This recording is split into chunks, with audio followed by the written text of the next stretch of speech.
네, 오늘 나온 따끈따끈한 리포트 알아보는 투데이 리포트 시간입니다. 먼저 오늘 나온 리포트부터 확인해 보도록 하겠습니다. 네, 오늘 첫 번째로는 인터로조 보도록 하겠고요. 두 번째로는 WCP, 오늘의 마지막 기업으로는 SM 함께 만나보도록 하겠습니다. 오늘의 첫 번째 기업은 바로 인터로조입니다. 저희가 또 매일 사용하는 렌즈로 유명한 기업인데요. 현재가부터 확인을 해보시죠. 네, 현재 인터로조는 0.55% 강보합권에서 거래되면서 27,650원을 기록 중입니다. 이베스트 투자증권에서는 인터로조에 대해서 신공장의 추가 증설에 따라 실리콘 제품의 생산 확대를 기대했습니다.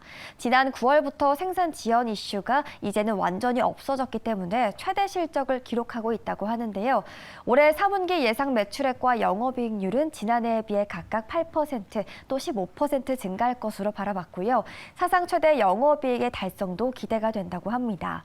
이렇게 앞으로가 기대되는 인터로조, 내년에는 새로운 공장도 추가로 증설한다고 하고요. 동시에 가동률 상승도 목표로 하고 있다고 합니다. 그렇기 때문에 내년이 더욱더 기대가 되는데요. 여기에 실리콘 제품 비중의 상승, 또 수출 확대의 효과가 본격화될 것이라고 합니다. 그렇다면 투자 의견 확인해 보도록 할까요? 투자 의견은 매수를 유지하고요. 목표가로는 37,000원을 제시합니다.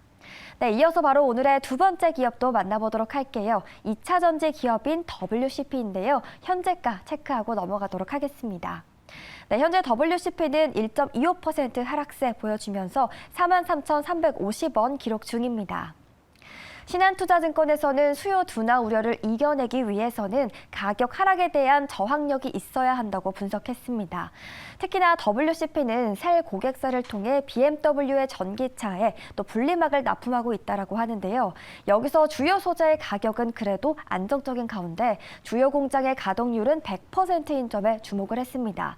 때문에 4분기 매출액과 영업이익이 모두 전분기 대비 5% 이상 증가할 것이라고 전망을 했습니다. 또한 신한투자증권에서는 WCP가 앞으로 높은 수익성을 이어갈 것으로 기대를 했고요. 물론 비수기와 금리 급등으로 인해서 단기적인 수요 침체가 있었지만 그래도 전기차 시장의 중장기 성장은 명확하다고 봤고요. 이렇게 견조한 실적을 바탕으로 비수기를 무사히 지나갈 수 있다는 점에서 2차 전지 소재 중에 투자 매력도가 높다라고 전했습니다. 투자 의견도 함께 참고해 보시면 참 좋을 것 같은데요. 투자 의견으로는 매수를 제시했고요. 목표가는 7만 원인 점 기억해 보시면 좋을 것 같습니다. 네, 오늘의 마지막 기업은 엔터주죠. 바로 SM 보도록 하겠습니다. 오늘 흐름 체크해 보도록 하시죠. 네, 현재 SM은 2.34% 파란불 켜내면서 79,300원 지나고 있습니다. NH투자증권은 SM의 최대 저평가 요인이었던 라이크기에 관련된 이슈가 이제는 모두 해소됐다고 바라봤습니다. 뿐만이 아니라 기존 아티스트의 견조한 성장으로 신인 모멘텀까지 확실하게 보유했기 때문에 투자 매력도가 높다라고 분석을 했는데요. 여기에 SM의 지배구조 투명성 또한 추가로 개선이 된다면 앞으로 우려까지도 완전히 해소될 수 있다는 점이 긍정적이라고 바라봤습니다. 또 수년간 콘텐츠 제작을 이어온 프로듀싱이 예고된 만큼 향후 콘텐츠 정책성에도 타격이 없을 것으로 예상하고요. 현재 지급 중인 연간 프로듀싱 인세의 절감을 통해 수익성도 좋아질 것이라고 합니다. 이렇게 긍정적으로 SM을 바라봤는데요. 투자 의견도 함께 체크해 보시면 참 좋을 것 같습니다. 투자 의견은 매수고요. 목표가로는 10만 5천 원을 유지합니다. 네, 오늘도 이렇게 세 가지 리포트 함께 만나보셨고요. 지금까지 투데이 리포트 시간이었습니다. 네, 이렇게 증권가에서 눈여겨보고 있는 종목들이 다양합니다. 오늘 시장 그중에서 우리는 무엇에 집중을 해야 되는지 또 이분의 눈을 빌려서 입을 빌려 이야기 들어보도록 하죠. YG경제연구소 차영주 소장과 함께하겠습니다. 어서 오세요. 안녕하십니까? 네, 안녕하십니까?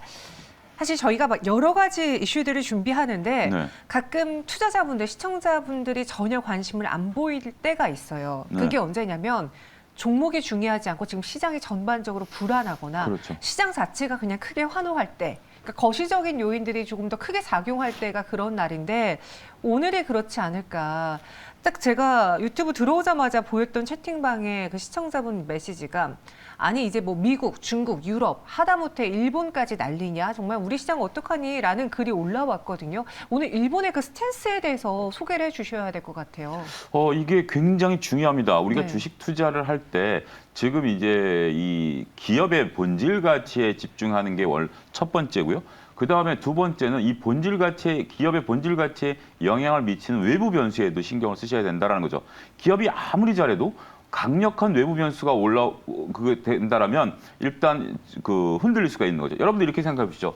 굉장히 그 잘 자란 나무가 있는데 평상시에 바람이 안 분다라면 그 나무에서 열매도 맺고 풍성하게 가지를 뻗어갈 수 있긴 하겠습니다만 그 나무가 아무리 좋아도 태풍이 분다라면 그 나무가 부러져 버릴 수도 있죠. 지금 태풍이 몰아치고 있습니다. 한 군데서도 아니고 두 군데서도 아니고 여러 군데서 태풍이 몰아치고 있는 거죠. 첫 번째 태풍은 미국발이었습니다. 미국이 금리를 상당 기간 올리겠다라는 신호를 보내면서 일단 바람의 방향을 굉장히 세게 바꿔놨죠. 두 번째 이번에 나온 것이 바로 일본의 결정이다라는 거죠. 일본 같은 경우 현재 기준금리가 얼마인지 아십니까? 마이너스 0.1입니다. 아직까지 마이너스 금리를 유지하고 있고 일본은 인위적으로 금리 상승을 제한해 놓은 그런 상태입니다. 이렇게 유지해 놓을 수 있었던 것은 소위 아베노믹스에 근거를 했는데 아베노믹스가 나왔다라는 것은 여러분들 잘 아시겠지만 일본은 상당 기간 인플레이션이 없는 그런 나라였었습니다. 그러다 보니까 금리를 가둬놓으면서 관리할 수 있었다라는 거죠. 하지만 최근에 일본 같은 경우 물가가 급속도로 올라가면서 보이지 않는 인플레이션이라는 게 이제 드디어 나타나기 시작했습니다. 일본 소비자들이 당황하는 거죠. 예를 들면 라면 100원에 사 먹던 게 10년 동안 100원에 먹다가 이제 110원, 120원이 되니까 당혹스러운 거죠. 이거를 잡기 위해서 이제 10년물 국채 금리를 0.25에서 5%까지 확대 가능하다라는 거죠. 이렇게 해서 엔화의 강세를 끌고 와가지고 상대적으로 물가 안정을 도모하겠다라는 거죠. 이 결정이 쉬운 건 아니었습니다. 지금 일본 같은 경우 국채의 대부분을 국민들이 갖고 있거든요. 국민들이 갖고 있고 국채에 대한 이자 부담이 늘어나는 거죠. 일본 정부로서도 쉬운 결정은 아니었기 때문에 그동안 결정을 미뤄왔었던 것들인데 이번에 내년 4월에 물러나는 구로다 총재께서 총대를 메고 이것을 단행했다. 결국 지금 미국발 그런 영향 그리고 글로벌 상황들이 물가를 폭등시키다 보니까 일본도 이런 결정을 내렸다. 이 메커니즘 절대 여러분들이 관가해서는 안 된다. 이렇게 말씀드릴 수가 있겠습니다. 네. 그로 인해서 사실 국내 증시는 점심시간이 없잖아요. 중간에 그렇죠. 오전장, 오후장 나눠지는 게 아니다 보니 우리는 계속 점심시간 내내 장이 열리면서 하단을 낮추고 결국 코스닥은 네. 1% 중후반의 하락까지도 지금 급락까지도 보여주고 있는 상황입니다. 이런 거시적인 요인들 절대 무시해서는 안 된다라고 하시니까 저희가 첫 번째로 좀 시장에 대해서 지금 오늘 장 어떻게 흘러가고 있는지 왜 일본 왜 엔화 이야기를 많이 하고 있는 건지에 대해서 짚어드렸고요. 그 안에서 또 증권가에서 눈여겨보고 있는 종목으로는 뭐가 있을지 이런 시장에서도 살아남을 종목들이 있어야 될 텐데 한번 보겠습니다. 첫 번째 종목은요. 메디톡스 확인해 보죠. 이번에 본격적인 도약을 위한 준비라는 제목의 신한투자증권 리포트가 나왔습니다. 4분기 실적이 좀 다소 부진할 것이란 전망인데 그럼에도 부정적으로만 볼 것은 아니라는 거. 이거 어떤 내용입니까? 예, 메디톡스 같은 경우 연결 기준으로 봤을 때 매출액이 대략 한 514억 정도, YOY 기준으로 한 30% 정도 증가할 것으로 보고 있고요. 그다음에 영업이익은 123억 정도, YOY 기준으로 큰 폭에 증가할 것으로 보입니다. OP 마진이 무려 24%입니다. 메디톡스의 강점이 그거죠. 이 톡신이라는 것이 이게 굉장히 독극물이에요. 그래서 이제 취급할 수 있는 회사가 몇 개 안 되는데 이거를 그냥 우리 몸에 주사한다라면 굉장히 치명적이죠. 따라서 이거를 희석시켜야 됩니다.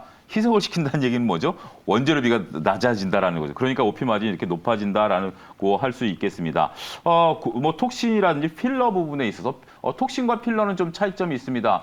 톡신 같은 경우는 이제 좀 독극물이에요. 그래서 우리가 이제 미간 주름이라든지 이런 것들을 자극을 줘가지고 이제 피는데 톡신이고요. 필러 같은 경우는 이제 자연 물질에서 나오다 보니까 이렇게 강력하지는 않지만 많은 여성분들이 필러 뭐 요즘 뭐 남성분들도 이런 뭐 수술을 받는다라고 말씀을 드릴 수가 있겠습니다. 4분기에 조금 매출이 감소할 수 있는 부분들에 대해서 메디톡신이라는 그런 제품에서 코어톡신이라는 제품으로 지금 현재 교체를 하고 있습니다. 그러다 보니까 전반적으로 메디톡신에 대해서는 늘어나지 않고 있고 코어톡신이 늘어나야 되는 부분들이 있기 때문에 4분기에는 과도기적인 성격이다라고 좀 말씀을 좀 드릴 수가 있겠습니다. 메디톡신에 대해서는 계속 수출을 하지만 현재 코어톡신에 대해서는 국내향 생산을 늘려가고 있는 부분에 있어서 서로 이런 부분들이 늘어나야 되는데 메디톡신과 코어톡신의 차이점을 말씀드리면 메디톡신, 그러니까 톡신이라는 게 조금 내성이 생기는 면이 좀 있다라는 얘기가 있네요. 그래서 코어톡신 같은 경우는 이거가 생기는 것을 방지하기 취하기 위한 제품이다. 기존에 이제 다른 제품이 있었는데 그거를 메디톡스에서 만들어내서 내성을 안 생기는 톡신 제품을 현재 지금 출시하고 있다. 이렇게 설명을 드릴 수가 있겠습니다. 아, 그렇게 톡신도 내성이 생기는 저도 처음 알았어요. 보통 우리 제 친구들도 맞거든요. 네. 이렇게 이제 주름 핀다라고 맞는데 그렇죠. 주기적으로 이렇게 맞는다라고 하는데 내성 얘기는 한 번도 못 들어봤는데 이게 좀 우려되는 부분들도 일부 있는가 봐요. 그래서 그 부분들 때문에 아무래도 이제 어쨌든 새로운 제품이 나왔으니까 이게 앞으로 매출이 늘어나겠죠. 네. 그러니까 이제는 뭐 피부에 관심 없는 분들, 네. 미용에 관심 없는 분들도 보톡스 필러라는 단어는 그렇죠. 기본으로 알고 네. 계시잖아요. 이게 예전엔 정말 소수들만 사용하던 거라면 이제는 정말 많은 분들이 사용을 하고 있는데 이렇게 메디톡스가 컸습니다. 여기서 내년에 뭔가 또 괄목할 만한 성장을 보일 모멘텀으로는 새로운 게 있을까 하면 기존 걸 잘하는 게 좋을까요? 제가 이제 농담으로 말씀드리면 10년 전에 지금 기억이 나는 게 주식 모임이 있었어요. 거기서 이제 중년 여성분들이 있었는데 네. 이 종목을 제가 이제 하면서 자, 여러분들이 톡신 맞을 때 어떻게 하니까 그분들이 모른 척 하시더라고요, 짐짓. 자기 이제 보톡스 맞는 걸 이제 그때 당시만 하더라도 이제 대놓고 당시 좀 부끄러웠을 수 부끄러움이 있겠네요. 있었는데 네. 지금은 제 대학 동기들 나가면 남자들 모임에서도 나 여기 보톡스 맞았다 뭐 이렇게 얘기할 정도로 네, 그쵸. 상당히 많이 이제 시대가 좀 바뀌었다 이렇게 말씀드릴 수가 있겠죠. 자, 2023년에 전체적으로 봤을 때 매출이 한 12% 올해보다 늘어날 것으로 보고 네. 영업이익도 30%가 늘어나면서 OP 마진이 25%에 달할 것으로 보고 있습니다. 4분기 OP 마진이 24%인데 매출이 늘어나면서 OP 마진이 늘어난다? 이거 굉장히 좋은 그렇네요. 거죠. 그런 부분들이 된다라는 거고 더군다나 해외 부분에 있어서의 톡신의 성장세는 안정세를 찾아갈 것으로 보고 있고요. 코어 톡신에 대해서 국내 내수의 이제 매출이 증가할 것으로 보고 뉴럭스라는 또 신제품을 현재 지금 출시하고 있기 때문에 계속 이 부분도 이제 발전되는 것 같아요. 처음엔 단순하게 우리가 보톡스였다가 이제 필러였다가 여기서 이제 보톡스 같은 경우도 이제 개발이 돼가고 있는 진화돼가고 있는 이런 부분들이다라고 말씀드릴 수가 있겠습니다. 단 내년 상반기에 대웅제약하고 민사 소송이 들어간 게 있습니다. 우리가 이제 특허권 침해에 대한 건 끝났는데 민사 소송이 1심이 내년 상반기에 있다라는 거 이거는 민사 소송은 이제 돈이 왔다 갔다 하는 거잖아요. 특허권에 대한 소송은 이제 끝났고 그거는 이제 특허를 침해했다 안 했다지만 민사는 이제 돈이 왔다 갔다 할 수 있는 거기 때문에 그거는 여러분들이 이 종목에 관심이 있다라면 알아두셔야 될 잠재적인 악재다 이렇게 말씀드릴 수 있겠습니다. 네, 그럼 메디톡스의 투자 아이디어로는 어떤 걸 챙겨보면 좋을까요? 두 가지를 좀 봐야 될 것 같습니다. 3페이지에 있는 매출액 구성을 보게 된다라면 전반적으로 우리가 이제 그 올해와 내년의 차이점을 보게 된다라면 톡신 부분에 있어서 수출 증가와 내수가 어떻게 같이 늘어나느냐라는 부분들이에요. 여러분들 2022년, 2023년 오른쪽을 보게 된다라면 톡신 내수가 440억에서 내년도 500억 정도로 한 10% 성장할 것으로 보고 있고 수출은 450억에서 540억으로 약 20% 증가할 것이니까 그 부분을 봐야 되는데 전반적으로 봤을 때 이 필러의 수출 모멘텀이 굉장히 크다라는 거. 저는 지금 우리가 톡신 얘기만 했잖아요. 근데 오히려 지금 매출 구성을 보게 된다라면 필러의 수출이 톡신의 수출보다 더 많습니다. 그렇게 된다라고 본다라면 필러 부분도 우리가 메디톡신 하면 보톡스라는 것만 봤는데 톡신에 대한 부분들도 지켜보셔야 될 것으로 보여지고요.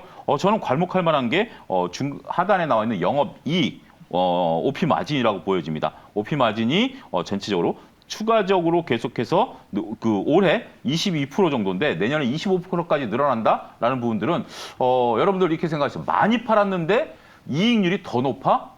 이런 기업들을 보기 힘들다라는 거 여러분들이 한번 잘 보셔야 되지 않을까 싶습니다. 네, 간혹 뭐 수익성은 좋아졌지만 매출이 감소했습니다. 혹은 매출이 증가했지만 수익성은 아쉽게도 감소했습니다. 약간 엇박이 나는 경우가 많았는데 이 메디톡스의 경우에는 매출도 증가하는데 거기 OP 마진도 늘어나고 있다. 그렇죠. 뭐 이게 말 다 한 것 같다는 생각이. 보톡스, 톡신이랑 전혀 상관없는 정연 아나운서 입장에서 본다라면 남 얘기가 되겠죠. 저도 일조합니다, 메디톡스. 네, 그럼 이 종목 믿어봐도 괜찮은지 한 줄 평도 들어볼게요. 제가 내년에 매출을 좀 일으킬 생각이기 때문에 믿어보자 이렇게 말씀드리겠습니다. 본격적인 도약을 위한 준비 메디톡스입니다. 새로운 제품의 모멘텀을 기대해보자라는 신한투자증권 리포트와 함께 차은수상의 한 줄 평도 같이 들어봤고요. 이어서 두 번째 리포트. NC소프트로 넘어가 보겠습니다. 신작 전략에 따라 되살아날 기대감이라는 제목의 리포트가 나왔습니다. 사실 최근에 NC소프트는 그나마 양반이다라는 말이 나올 네. 정도로 많은 게임주들이 좀 힘들었고 주가가 저점을 좀 쉽게 다지지 못하고 있는 그런 모양새가 많았는데 일단 4분기 실적 전망은 어떻게 하고 있습니까? 일단 쉬어가는 4분기라는 리포트 제목을 썼습니다. 네. 뭐 애들러서 표현을 하긴 했습니다.만 리니지 W 같은 경우 매출이 조금 하향, 더 이상 빠지진 않지만 일단 하향 추세에 있고, 네. 그다음에 뭐 국내 대만 다 마찬가지고, 리니지 M 같은 경우도 3분기 연속 반등했지만 4분기 때는 또 조금 매출이 줄어들고 있다라고 보여지고 있고, 리니지 2M 같은 경우도 현재 지금 매출을 뭐 유지하고 있다라고 보면 그냥 현재 지금 작품들은 고만고만하다, 조금 오르기도 하고 떨어지기도 하면서 전체적으로는 러프하게 일단 좀 머물러 있다 이렇게 설명을 드릴 수가 있겠습니다. 네. 그나마 믿을 거는 사실 이전에는 P2E였다고 하는데 지금은 P2E라는 것은 그렇죠. 크게 도움이 안 네, 되잖아요. 도움이 안 되죠. 신작입니다. 믿어볼 건 신작 그리고 실적뿐인 상황인데 내년에 NC소프트의 신작은 뭐 다수 라인업이 대기되어 있습니까? 예, 그렇습니다. 지금 이제 우리가 내년 상반기에 많은 게임 회사들이 신작 발표에 대한 그 계획이 없어요. 네. 좀 그나마 있는 경우 하반기나 내후년에 좀 있지 내년 상반기에 지금 공백기예요. 그러다 보니까 올 가을에 주가가 그렇게 선반영됐던 부분들이 있는데 그나마 정현환 선수 말씀하신 것처럼 NC소프트가 버텼던 것 중에 하나가 11월에 이제 내년에 발표될 건 11월 발표했잖아요. TL이라는 겁니다. 네. 스로 앤 리버티라는 그러한 게임인데 이건 콘솔, PC, MMORPG 다 나옵니다. 이거에 대한 기대감이 있는 거고 이게 과연 어떻게 되느냐가 관건이다라는 거예요. 이게 일단은 현재 지금 과금 형태가 초기에 가입 금액은 작습니다. 그러니까 유저를 좀 넓혀놓은 상태에서 그 다음에 어떻게 새롭게 수익원이 되느냐라는 부분들 처음에 진입 장벽이 낮기 때문에 여기에 거는 기대가 상당히 높다라는 게 리포트의 전반적인 분위기고요.